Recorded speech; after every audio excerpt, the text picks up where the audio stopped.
Hello students, 10th class में topic आपका चल रहा था globalisation.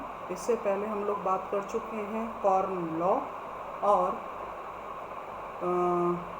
Agreement of the Girmitiya labour यानी इंडेंचर्ड लेबर के बारे में हमने बात की थी। आज बात करेंगे हम रिएंडर पेस्ट। रिएंडर पेस्ट माने जो पशुओं से प्लेग फैलता है, बीमारी फैलती है। करीब 1880 में अफ्रीका की जनसंख्या से तो कम थी ही, अफ्रीका की जनसंख्या कम थी। वहाँ की जो कुछ ज़मीनें थी वो बहुत उपजाऊ थी, बहुत अच्छी फर्टिलाइज़र थी और जितने भी पशु संसाधन की भी कमी नहीं थी। लेकिन हम इससे पहले पढ़े हैं कि हमारे यहाँ विदेशों से और यहाँ से विदेशों में सामान का एक्सपोर्ट और इंपोर्ट हुआ है, तो साथ में केवल सारी चीज़ें अच्छी नहीं आती, साथ में बीमारियाँ भी आती हैं, डिजीज़ भी आती है। जैसे आजकल आपका कोरोना वैश्विक महामारी है, कोविड-19 है, तो ये भी कोई इंडिया की अपनी कोई क्रिएटिव वो नहीं है, बल्कि ये चाइना से आया है। और ये जितने भी महामारी मोस्टली फैली है, आपने देखा हो कभी चूहे से प्लेग हो गया, कभी मुर्गी चिकन से हो गया है, कभी आपका अब चमगादड़ से हो गया है। तो ये सब विदेशी लोग जो आएंगे और जाएंगे तो अपने साथ अच्छी चीज़ों के साथ कुछ बीमारियां भी लाएंगे। तो कोविड-19 आपके सामने सबसे बढ़िया एग्जाम्पल है। तो जब विदेशों से लोग अफ्रीका में आए और अपने साथ में मीट मांस खाने वाले थे, तो मांस के साथ में बाहर से जब मांस को भेजा जाता था तो फ्रिज में रखने की आवश्यकता हुई, यानी उसमें बहुत लंबे समय तक उनको सही रखा जा सके।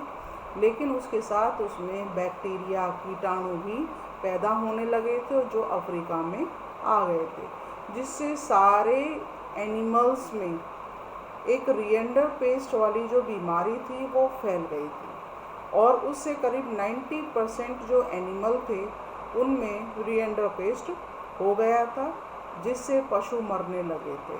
वहाँ के लोगों की जो इनकम थी वो एनिमल्स बेस्ड थी, तो एनिमल हस्बेंड्री तो ख़त्म हो गई, इकोनॉमिक सिस्टम सारा उनका डिस्टर्ब हो गया।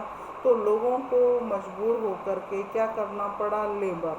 तो ये जो इम्पीरियलिज्म वाली जो पावर थी, साम्राज्यवादी जो शक्तियाँ थीं जिन्होंने अफ्रीका पर कब्जा किया, गुलामों की खरीद फरोख्त शुरू हो गई थी।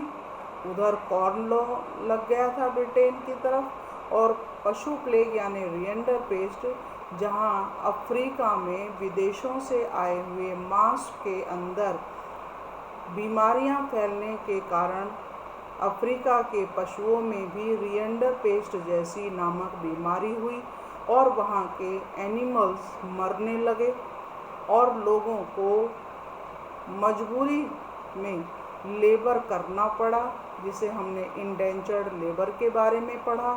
और जितनी इंपीरियल थी, इंपीरियल माने जब कोई दूसरा देश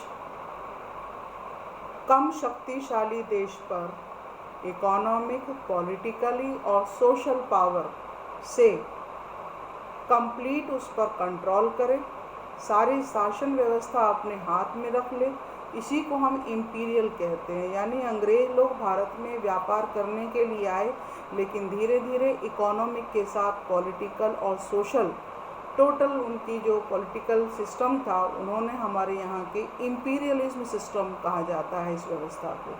तो अफ्रीका भी इसी साम्राज्यवादी शक्तियों का भुगतान कर चुका था। Thank you.